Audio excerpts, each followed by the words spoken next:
Pemirsa, perbincangan kembali kami lanjutkan, Prof, mengenai 74 kg emas dan uang dengan nilai ratusan miliar dengan berbagai valuta asing yang kemudian hasil penggeledahan dan sudah disita. Apakah dari Komisi Kejaksaan mengetahui ataupun ada informasi apakah uang yang disita ini memang semuanya ada kaitannya dengan 3 perkara kasus korupsi yang melibatkan Febri? Kalau informasi pasti kita masih menunggu ya. Tapi kalau dilihat dari secara awal kemarin informasi-informasi yang disampaikan oleh penyidik di Kortas, barang-barang bukti yang kemudian disita dari proses penggeledahan itu adalah terkait dengan 3 kasus itu, Asabri, Batubara, dan juga Krakatau Steel itu. Nah, tinggal kemudian kan dicari siapa yang kemudian memiliki barang-barang bukti yang kemudian disita ketika proses penggeledahan tersebut. Ini yang kemudian ingin kita tunggu. Oke, baik. Bang Boyamin sendiri pandangannya seperti apa kaitan dengan barang bukti yang disita dan 3 perkara kasus korupsi ini? Ya, saya belum dapat informasi apapun itu, tapi saya tidak yakin itu uang dari 3 perkara itu aja gitu. Potensinya hanya separuhnya aja yang berkait dengan potensi perkara. Tapi karena digeledah dari ruang-ruang atau yang gedung atau rumah yang berkaitan dengan 3 perkara itu, maka diangkut semua. Nah, nanti bisa didalami itu uang yang separuh lebih itu dari mana dan terkait apa. Bisa saja dikembangkan menjadi lebih dari sekedar 3 perkara kalau memang ada.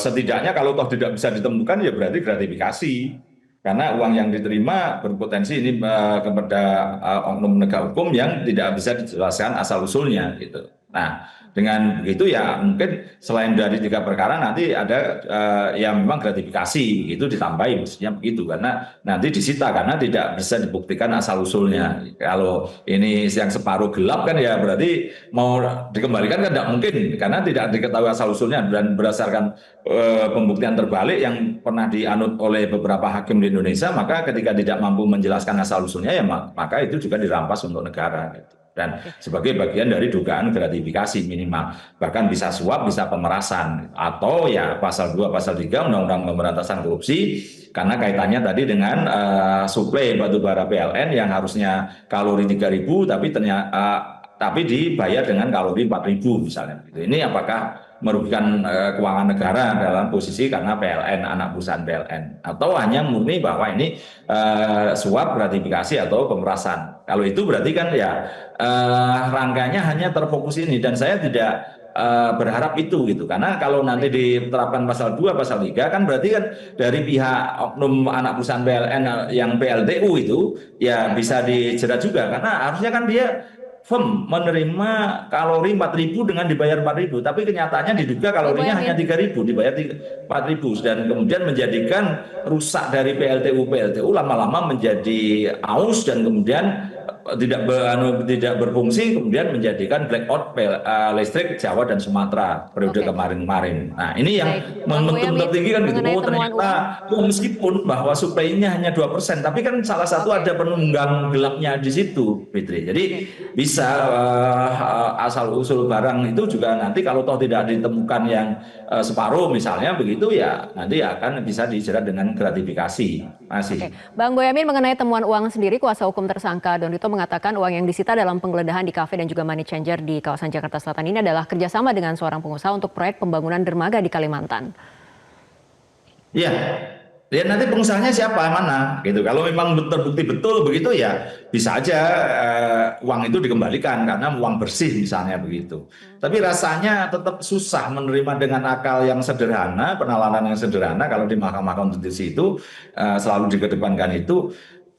Kalau itu benar usaha bersih dan kerjasama bersih ya berarti pembiayaan pelabuhan dengan cara ya transfer dan juga pakai termin bukan langsung dibayar penuh begitu gitu. Apalagi kalau pengusaha Kalimantan dia lebih berpengalaman membuat pelabuhan di Kalimantan. Ngapain disuruh ngerjakan Don Rito yang seorang basicnya pengacara begitu. Dia memang bisa melakukan pekerjaan membuat pelabuhan. Ya paling-paling nyari vendor, nyari pemborong kan gitu. Nah, kenapa pengusaha tadi kok tidak pada posisi yang mengerjakan sendiri? Itu aja pertanyaannya banyak. Dan kemudian masa uang tunai begitu gitu, apalagi bentuknya dolar. Oke, Bang Boyamin, saya akan kalau kembali ke di Indonesia kan pakai rupiah, menukar dolar ke dolar itu kan ada selisih. Nanti dolarnya ini dijual lagi untuk jadi rupiah menjadi pelabuhan untuk membeli bahan baku dan membayar tenaga kerja, ada selisih lagi. Ketahuan pajak, kena pajak lagi, malahan pajak penghasilan segala macam. Gitu. Jadi Oke, baik, Bang logika-logika yang dibangun ini menurut saya malah memakai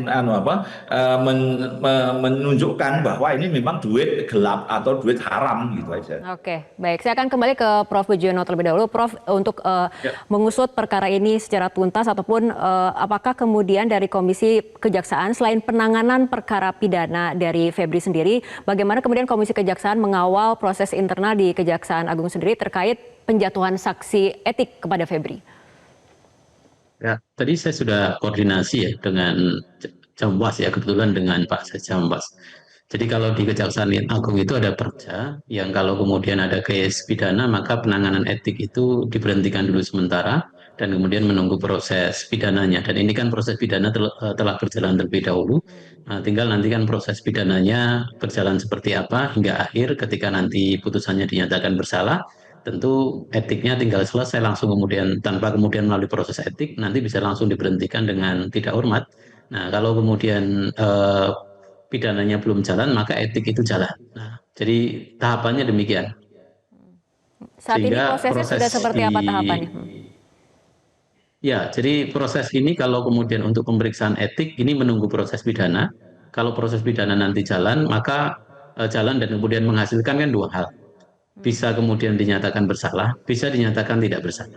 Kalau dinyatakan bersalah, maka kemudian tanpa kemudian melalui proses etik itu langsung diberhentikan dengan tidak hormat. Tapi kalau kemudian dinyatakan tidak bersalah, tapi kan ada hal-hal etik yang kemudian tetap harus kemudian bisa dipertanggungjawabkan, yang harus dipertanggungjawabkan ya. Itu yang kemudian bisa kemudian tim di Kejaksaan Agung bersama Komjak nanti bisa kemudian membentuk tim pemeriksa etik. Oke, Prof, apakah Anda menilai akan ada pengembangan perkara dan juga tersangka karena kan ini melibatkan 3 perkara korupsi skala besar yang bersifat kumulatif?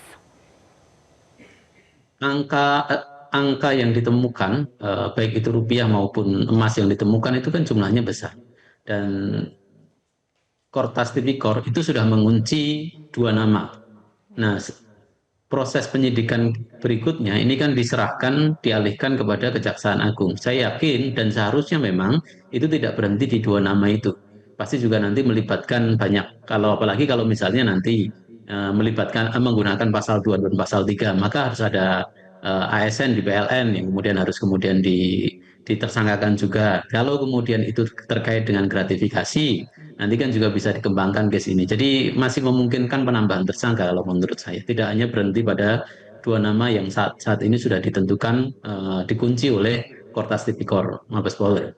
Oke, baik, kembali ke Bang Boyamin karena kemudian publik juga sedang menunggu bagaimana perkembangan proses penegakan hukum dari perkara ini untuk meyakinkan publik bahwa penyidikan ataupun proses penegakan hukumnya akan dilakukan secara profesional, transparan dan juga akuntabel. Apa yang harus dilakukan? Ya, memang pengawasan perlu gitu dan saya kira memang betul Pak Puji tadi DPR pun melakukan pengawasan meskipun saya itu juga protes kemarin kok DPR mengotorisasi pemindahan penanganan perkara mestinya kan tetap di kepolisian aja gitu biar sekalian dituntaskan gitu kan. Tapi ya karena sudah termasuk ada perintah presiden ya saya menghormati itu. Nah, sekarang menjadi ini tugas pengawasan menjadi di pundaknya beliau Presiden Pak Prabowo gitu untuk memastikan ini berjalan lancar dan kemudian cepat gitu karena ini kan wajah kita semua termasuk wajah pemerintah bagaimana komitmen memberantas korupsi gitu. Nah inilah yang sebenarnya juga Pak Prabowo sering mengatakan dia tidak akan pandang bulu segala macam ya. Apakah ini terhadap Pak Febri ini yang dianggap pernah berjasa urusan Satgas PKH misalnya kemudian ya tetap tegas karena apapun ada dugaan atau sangkaan korupsi ya ini sekarang kita pulangkan kepada beliau Pak Presiden Prabowo untuk betul-betul mengawasi proses ini dan memastikan minta laporan harian atau mingguan kepada Pak Jaksa Agung berkaitan dengan penanganan perkara ini seperti apa gitu karena tanpa itu nanti ya akarnya melempem atau bahkan nanti dihentikan atau ditelantarkan misalnya kan begitu. Nah itu menurut saya yang paling efektif yang bisa menyuruh dan mengawas pemerintah itu hanya Pak Presiden seperti kemarin apapun telah menjadi hiruk pikuk kemudian beliau memandang wah ini penegakan hukum bisa kemana-mana malah tidak rel hukumnya, maka kemudian dibentangkan udah ke Kejaksaan Agung aja. Nah, maka beliau juga harus tetap merasa punya tanggung jawab untuk mengawasi ini semua. Gitu. Jelajahi cara baru mendapatkan informasi. Download Metro TV Extend sekarang.